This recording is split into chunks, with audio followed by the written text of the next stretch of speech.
Good afternoon, ladies and gentlemen. I welcome you to this special press briefing by Foreign Secretary Shri Vikram Mishri on the ongoing official visit of Chancellor of Germany to India.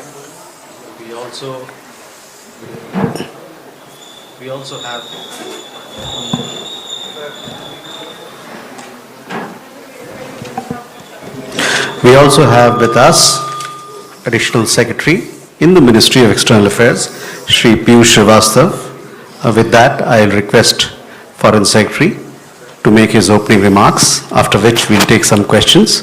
Please do bear with us. Please, when we open the floor, please raise your hand, and thereafter we'll ask you to put forth your question.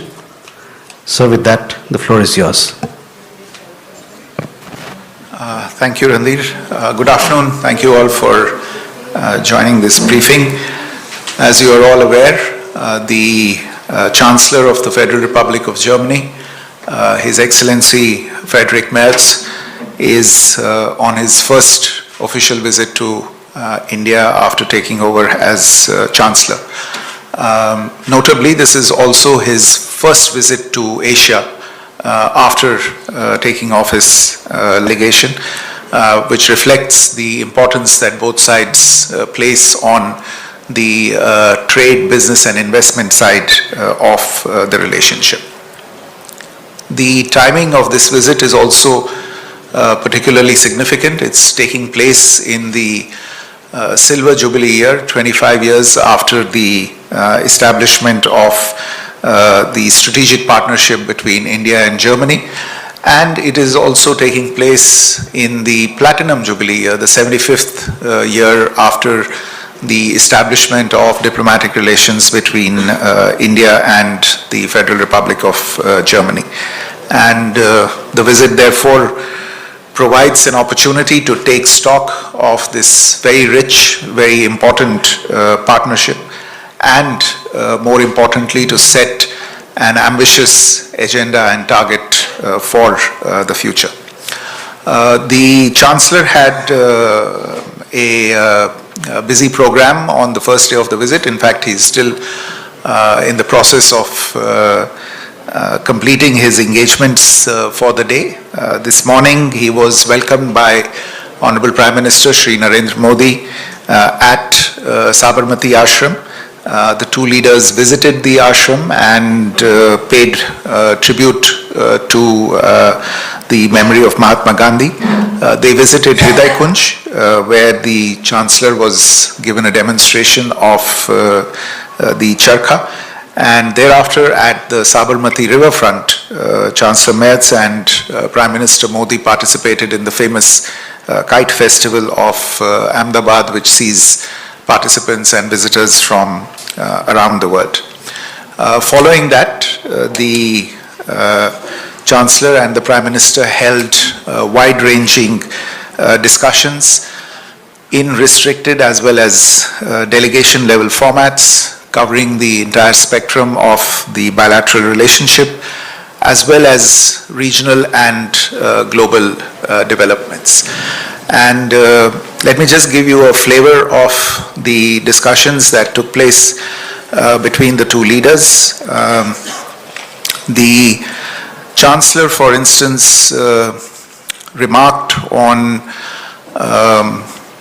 the changing world order, the instability that global order is facing, and why in this context it is ever more important for India and Germany to take their relationship to a new level and to do much more, in fact, in his words. And in this context, he laid particular emphasis on Germany's very strong support for the early conclusion of the India-EU FTA. As you are all aware, in another fortnight's time, the EC President and the European Council President both will be visiting New Delhi, where we hope to take these discussions forward towards a favorable conclusion. Chancellor Merz also emphasized repeatedly the strategic approach that Germany was bringing to its relationship with India, that it regarded the relationship with India as an asset in these uncertain times. And in particular, again, there was a considerable amount of discussion on the defense side of the relationship, which is seeing good and very promising progress. One of the things that has been a high point in the relationship in recent years is the people-to-people relationship. The growing Indian expatriate community in Germany, including students. There are today nearly 60,000 students in Germany and nearly 300,000 people of Indian origin in Germany, a number that has grown quite significantly in just the last half a dozen years or so. And it was heartening to hear Chancellor Merz extend a hearty welcome to this expatriate community, to Indian students, to skilled workers from India, given the fact that they complement the needs that German society, German business, and the German economy have at this point in time. And this is now important enough for the German authorities to consider putting dedicated institutional arrangements in place to look at issues related to the community. As you are aware, the two leaders also addressed the CEO's forum after their talks, and there too, again, the Chancellor emphasized that it was not a coincidence that India was his first destination in Asia after taking over as Chancellor. He referred to the fact that India and Germany share a relationship of long-standing trust, of political principles and democratic institutions, and that in these times it was particularly important to strengthen resilience, to protect our respective economic bases, especially against dangerous one-sided dependency on external actors. And therefore, it was important to diversify our supply chains, increase the linkages that we have between our trade, business, and investment communities. And testimony of that was the very strong business delegation that was accompanying him.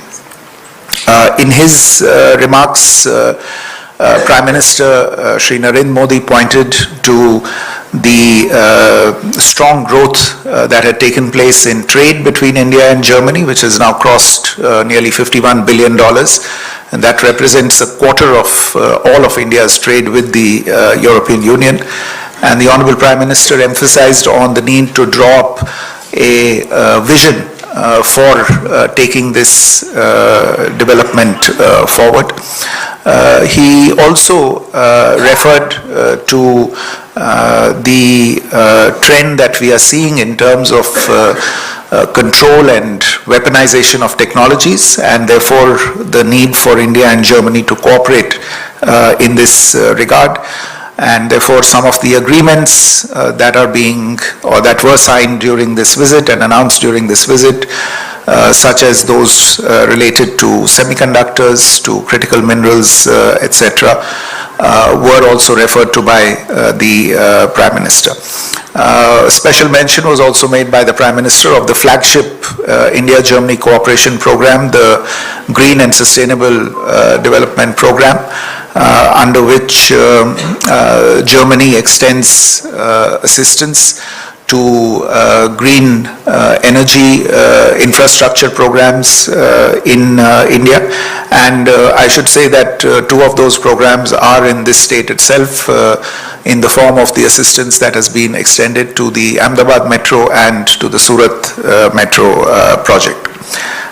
In addition, the Prime Minister also welcomed the ongoing cooperation between India and Germany on green hydrogen, as well as the agreement that was signed, again announced during this visit, on the offtake of green ammonia from an Indian company by a German company. Prime Minister also referred, in keeping with the focus on technology cooperation between the two countries, on the need to expand our defense cooperation, the potential that was there for space cooperation. Germany has recently set up a dedicated ministry for research and development in space, so that offers new opportunities, and how science and technology has been an area of long-standing engagement between India and Germany. And finally, as did the Chancellor, the Prime Minister as well emphasized on the Indian expatriate community in Germany as a constructive force, as one that brought in complementarity between Indian skills and German manufacturing, and the fact that Germany was increasingly emerging as a preferred education destination for Indian students. So these were amongst the key subjects that the leaders touched on. As I said, the two sides also exchanged a number of important agreements and understandings. This has been a very outcome-rich visit. 19 MOUs were signed and exchanged during this visit, and a further 8 announcements related to different areas and understandings were made. So a total of about 27 outcomes during this very, very short visit that is taking place. A list of these announcements, these agreements and undertakings will be available on our website very soon after this briefing, together with the joint statement that has also been released by the two sides on the occasion of this visit. The Chancellor is currently visiting the world-famous Adlej Stepwell in Ahmedabad, and he will tomorrow travel to Bengaluru, where he will visit the premises of the German company Bosch and the Center for Nanoscience and Engineering at the Indian Institute of Science in Bengaluru. Again, these engagements highlight the strong technology, innovation and industry linkages between the two countries. I'll just refer briefly to some of the key outcomes of the visit. I won't go through all of them. As I said, there are about 27 elements in this, but mainly I would refer and highlight the joint declaration of intent for the India-Germany CEOs Forum and the holding of the CEOs Forum meeting. There were understandings adopted in the areas of semiconductors, critical minerals, telecommunications, artificial intelligence, and the digital domain. The two sides also launched a new bilateral R&D program in bioeconomy and concluded an MOU in traditional medicine between the All India Institute of Ayurveda and Sharita University. They also, as I said, witnessed the announcement of an offtake agreement between AM Green and Uniper Global Commodities for the initial supply of 125 kilotons of green ammonia per annum, scaling up to over 500 kilotons per annum over 15 years to Germany. The two leaders have also announced their intention to develop a defense industrial cooperation roadmap, and insofar as the key area of mobility, education and skilling is concerned, in this too there are some important understandings that were reached, notably the adoption of the higher education roadmap. An MOU was also signed between the German Maritime Museum in Bremerhaven and the National Maritime Heritage Complex at Lothal. There is, as you can see, a growing convergence between India and Germany, not just on these important bilateral matters, but also on issues in the international arena. Both the leaders had the opportunity to discuss at length regional and global issues of mutual interest, including the Russia-Ukraine conflict, the situation in West Asia, developments in the Indo-Pacific, especially where the two countries are closely collaborating. So in conclusion, I would say that Chancellor Merz's visit, though short, has imparted strong momentum to the India-Germany strategic partnership across all of its key pillars. As Prime Minister Modi noted, in an uncertain global environment, both India and Germany value reliable and trusted partnerships, and we are sure that the outcomes of this visit would reinforce the depth, ambition, and long-term vision of our partnership for shared prosperity and stability. The Chancellor extended an invitation to Prime Minister Modi for the regular institutional mechanism that exists at the highest level between the two leaders, which is the India-Germany Intergovernmental Cooperation mechanism, which will be held this year in Berlin, in Germany, and the Prime Minister said that he looked forward to visiting Germany for that purpose. So let me stop here, and I'd be happy to take a few questions. Thank you. आप प्रश्न पूछ सकते हैं. प्रश्न पूछने से पहले मैं आपकी तरफ इशारा करूंगा, तो उसके बाद आप अपना प्रश्न आगे रखें. इधर से शुरू करते हैं, प्लीज. सर नमस्कार, मेरा नाम मनीष है, मैं टीवी 9 से हूँ. अभी आपने भी बताया कि दोनों लीडर ने ग्लोबल इश्यूज पर डिस्कस किया है, और प्राइम मिनिस्टर ने भी यूक्रेन और गजा की बात कही थी, जर्मन चांसलर ने ईरान के बारे में कहा. तो अगर आप बता सकें कि ईरान और ग्रीनलैंड को लेकर दोनों लीडर के बीच में क्या बातचीत हुई, कितना कुछ आप उस पर शेयर कर सकते हैं. और जो दूसरा कि आपने भी बताया कि डिफेंस कॉर्पोरेशन को लेकर दोनों देशों में एमओयू भी है, हुए हैं, काफ़ी अंडरस्टैंडिंग भी हुई है. तो थोड़ा अगर आप उसका डिटेल दे सके कि क्या सबमरीन को लेकर दोनों देशों में सहमति बन गई है ज्वाइंट प्रोडक्शन को लेकर. Thank you. Please Pranay. Foreign secretary Pranay Upadhyay, India today Aaj Tak से. बेबी अरीहा का मामला बहुत समय से भारत और जर्मनी के बीच में चर्चा में चल रहा है, तो अगर आप बता सकें क्या प्रधानमंत्री ने इस मुद्दे को जर्मन चांसलर के साथ उठाया था और उस पर क्या आश्वासन मिल पाया है. और इसके अलावा माइग्रेशन और मोबिलिटी एग्रीमेंट को लेकर क्या नेक्स्ट फेज को लेकर कोई चर्चा हुई है, जिसमें हम जो वीजाज हैं उसको और कैसे लिबरल कर सकते हैं और क्या चीजें इंश्योर की जा सकती हैं ताकि भारतीय प्रोफेशनल लीगल तरीके से जर्मनी और जा सकें. Aditya. Foreign Secretary Aditya Raj Kaul from NDTV. I want to ask about Chancellor Merz's statement about the security policy and the defense production. He says that this needs to increase between India and Germany, but he also said that this is to decrease the dependence of India on Russia. How do you react to that statement, and particularly on the submarine that perhaps is being clinched very soon between India and Germany? Secondly, on the visa issue, the free transit facility that has been announced, this clearly means, that the travelers will be obviously inside the airport and cannot exit, but this is coming as a big relief. So how beneficial will this be for the Indian travelers? Thank you very much. You have a question there? Sir, हम appreciate करते हैं कि भारत के जो व्यापारी हैं trade के बारे में आप इतना इनिशिएटिव ले रहे हैं. साथ साथ मेरी रजूआत है, मैं टीवी 18 नेटवर्क से हूँ, गीता मेहता मेरा नाम है. हम चाहते हैं कि लोगों की संवेदनाओं के प्रति भी आप ज़्यादा टेक केयर करें. मैं वही सवाल फिर से दोहराना चाहूँगी अरीहा शाह के बारे में. सर, अरीहा शाह के जो पेरेंट्स हैं वो गुजरात ओरिजिन से हैं. 4 साल से वो बच्ची अनाथालय में पल रही हैं.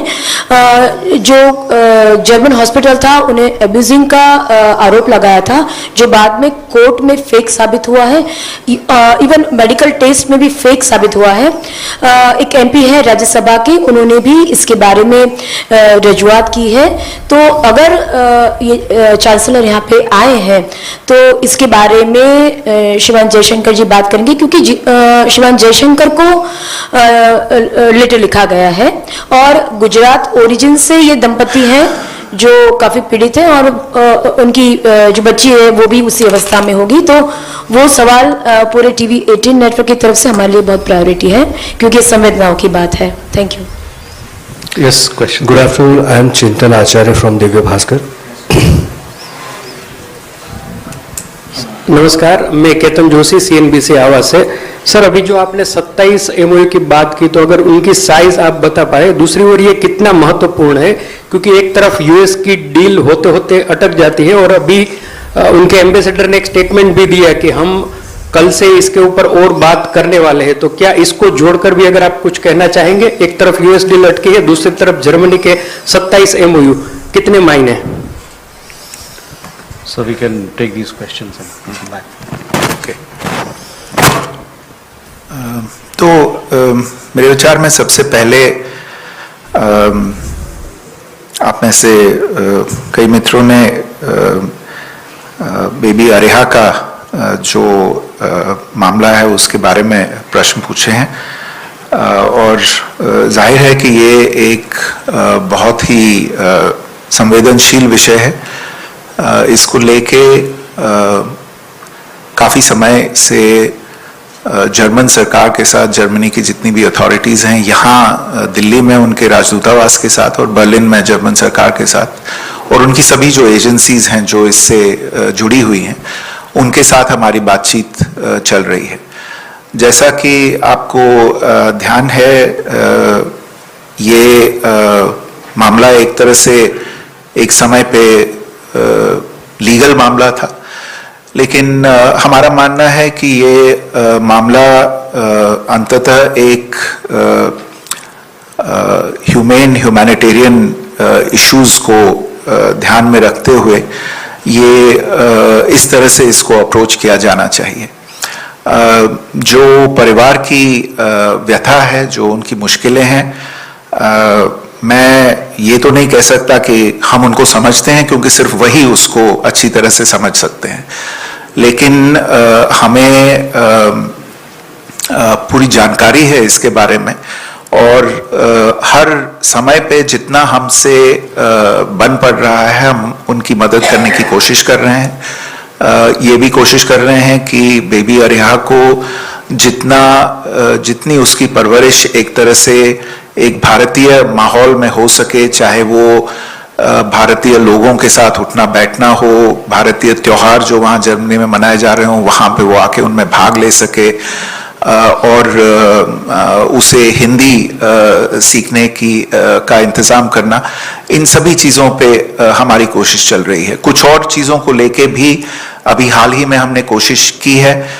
मैं अभी इस समय पे उसमें ज़्यादा डिटेल में नहीं जाना चाहता, लेकिन आप सबको ये आश्वासन देना चाहता हूँ कि हम जर्मन सरकार के साथ प्रतिबद्ध हैं इसको पूरी तरह से, और हर स्टेज पे इसके बारे में बात करने का। और हाँ, प्रधानमंत्री जी ने भी इसके बारे में चांसलर मर्ज से इस चीज़ का जिक्र किया, तो हम इसके साथ इस इशू को लेके जर्मन सरकार के साथ इसको फॉलो अप करते रहेंगे, और हमेशा हर कदम पे हम परिवार के साथ रहेंगे। ये आप मान के चलिए कि हम इस इशू को, जो हमारे बाकी इश्यूज हैं, बाकी मुद्दे हैं जो जर्मनी के साथ हमारे रिश्ते हैं, उनसे अलग हट के नहीं देखते। ये इसकी भी उतनी ही प्रायोरिटी है जितनी बाकी इश्यूज की प्रायोरिटी है। और मेरे साथ मेरे साथी बैठे हुए हैं, एडिशनल सेक्रेटरी यूरोप, जो काफ़ी फ्रीक्वेंटली इनकी परिवार से बात होती है, और जब भी उनका यहाँ पे आना होता है उनसे मुलाकात होती है, और जो कुछ हम कर सकते हैं हम अपनी तरफ से करने की कोशिश कर रहे हैं, और आपको समय समय पे हम अपडेट करते रहेंगे इसके बारे में।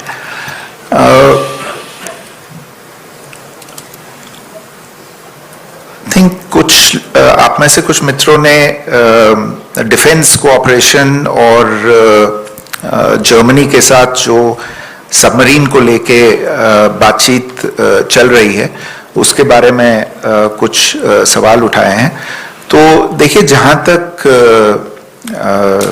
डिफेंस कोऑपरेशन का संबंध है, पिछले कुछ सालों में हमने देखा है कि जो जर्मनी की नीतियां हैं डिफेंस कोऑपरेशन को लेके, उनमें भारत को लेके साफ बदलाव देखने में आया है।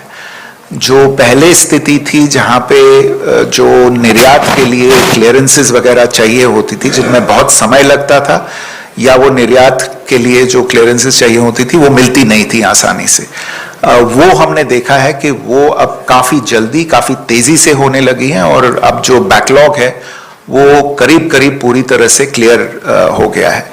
और एक तरह से आपने सबमरीन को लेके जो सवाल उठाया, I think Aditya, you had also raise this point about the submarine deal.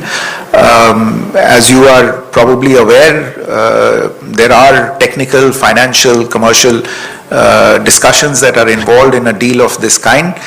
These discussions are continuing. All I can say is that the discussions have maintained a positive momentum, but at this point in time, since these have not concluded, it's difficult for me to say where we are exactly. I think the Defense Ministry would have a better sense of that, but what I can say is that the discussions are proceeding positively, and we hope to see a positive outcome. You also mentioned about the security policy related remarks that the German Chancellor had made, and some other related remarks on the decrease in our sourcing from other sources. I think insofar as the security policy aspect is concerned, he was pointing to what I was talking about earlier, which is the change in the approach that Germany has taken with regard to defense and security policy insofar as India is concerned. But look, our approach on defense sourcing is driven entirely by our national interests. There are a lot of factors involved in that, and it is certainly not ideological. It is entirely driven by our interests. So I would not say that sourcing from one is linked to sourcing from the other. We have a process in place that sets the requirements that we have at any given time, and we look at where in the world, if we are going to source it from outside, if we are not going to manufacture it domestically, then where can we source it from in the most convenient manner. But I don't think one is influenced by the other. A number of questions I think were posed related to migration, mobility, and this transit visa related issue. Now on migration and mobility, as I said, we've seen very positive developments in the last few years. There is a migration and mobility partnership agreement between India and Germany. As a result of that, we've seen a healthy flow of skilled individuals from India to Germany, students from here. And even during the course of the discussions today, the German Chancellor pointed to specific areas such as caregivers and nurses in which there is a very large demand in Germany. So the outlook on that is very good. And I referred in my earlier remarks to the fact that this is important enough now for German authorities to consider dedicated institutional arrangements, and we will be discussing those issues with them. On the visa transit related issue, I believe that this is something the German government and German authorities have been paying a considerable amount of attention to recently. And I can tell you that there is, in principle, a decision to exempt Indian nationals from the need for a separate transit visa for travel to other countries from Germany. But I do want to use this opportunity to inform all of you, and through all of you to those who are listening to this or will read about this, that this is something that is in progress.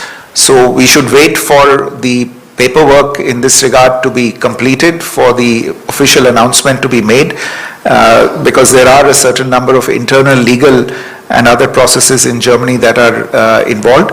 But we do believe that this decision has in principle been taken, and once it is implemented, it will considerably ease and facilitate the travel of our people and promote people-to-people contact. Ketan ji, आपका सवाल था जो 27 MOU हैं उनको लेके, और जो US ambassador ने बात की है डील के बारे में, तो US एम्बेसडर ने जो कहा है मुझे अभी देखने का मौका नहीं मिला है क्योंकि मैं सवेरे से यहाँ पे हूँ, लेकिन जो ये 27 MOU हैं ये सभी काफ़ी इम्पोर्टेंट हैं, अलग अलग एरियाज़ में हैं, टेक्नोलॉजी के एरिया में है, स्किलिंग के एरिया में है, ट्रेड के एरिया में है, क्रिटिकल मिनरल्स के एरियाज में है। और एक तरह से अगर हम अपनी सारी अर्थव्यवस्था को देखें तो ये बहुत ही एक तरह से सिग्निफिकेंट डेवलपमेंट है, मेरा मानना है। तो इनका एज सच US डील से कोई लेना देना है नहीं, ये दो अलग अलग रिलेशनशिप्स हैं, और हमें दोनों रिलेशनशिप्स में देखना पड़ेगा कि हम दोनों अपने जो सहयोगी देश हैं उनके साथ क्या क्या कर सकते हैं।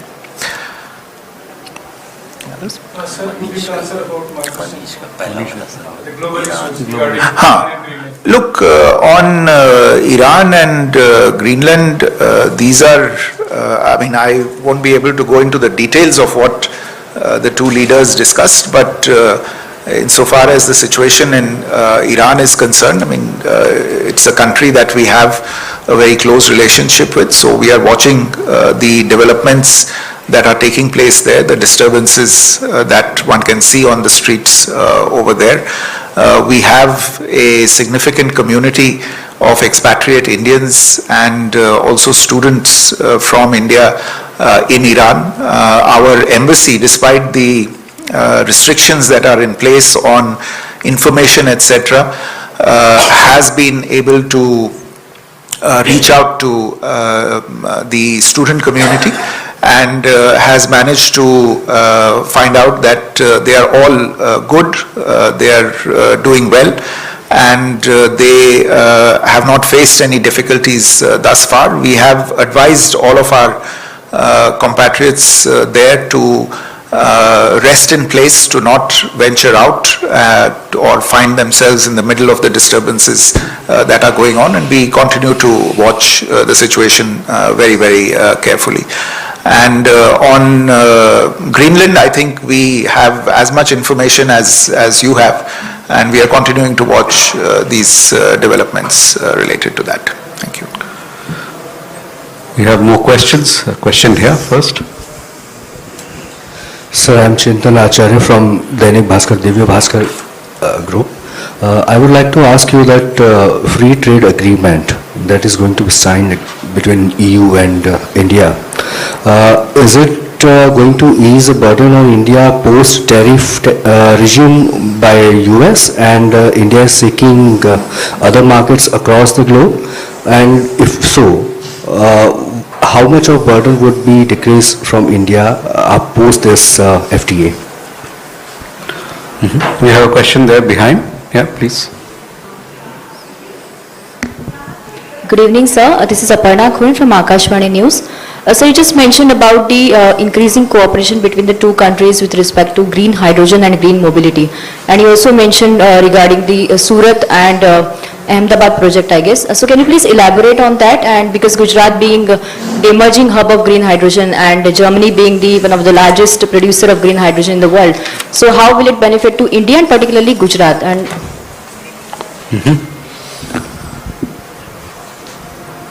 Any more questions? Sir, oh, there's a question there, sir. Sir मेरा नाम ब्रिजेश है, मैं आज तक से हूँ। मेरा क्वेश्चन ये है कि जर्मन चांसलर ने भी अपनी स्टेटमेंट में कहा था कि भारतीय छात्रों का एक बड़ा समूह जर्मनी में पढ़ता है और पिछले महीने ही दिसंबर महीने में वीज़ा इश्यूज और फीस को लेकर छात्रों को निकालने की एक बात हुई थी जर्मनी में। क्या उस पर कोई बातचीत हुई और क्या उसमें कोई रिलैक्सेशंस मिलने वाले हैं भारतीय छात्रों को? एक बड़ा हिस्सा वहाँ पे पढ़ाई करता है और जर्मन चांसलर कह रहे थे कि वहाँ पे उनको ज़रूरत भी है भारतीय छात्रों की जॉब के लिए भी, तो क्या उस पर कुछ निकला है? So we can take these questions. Okay. So,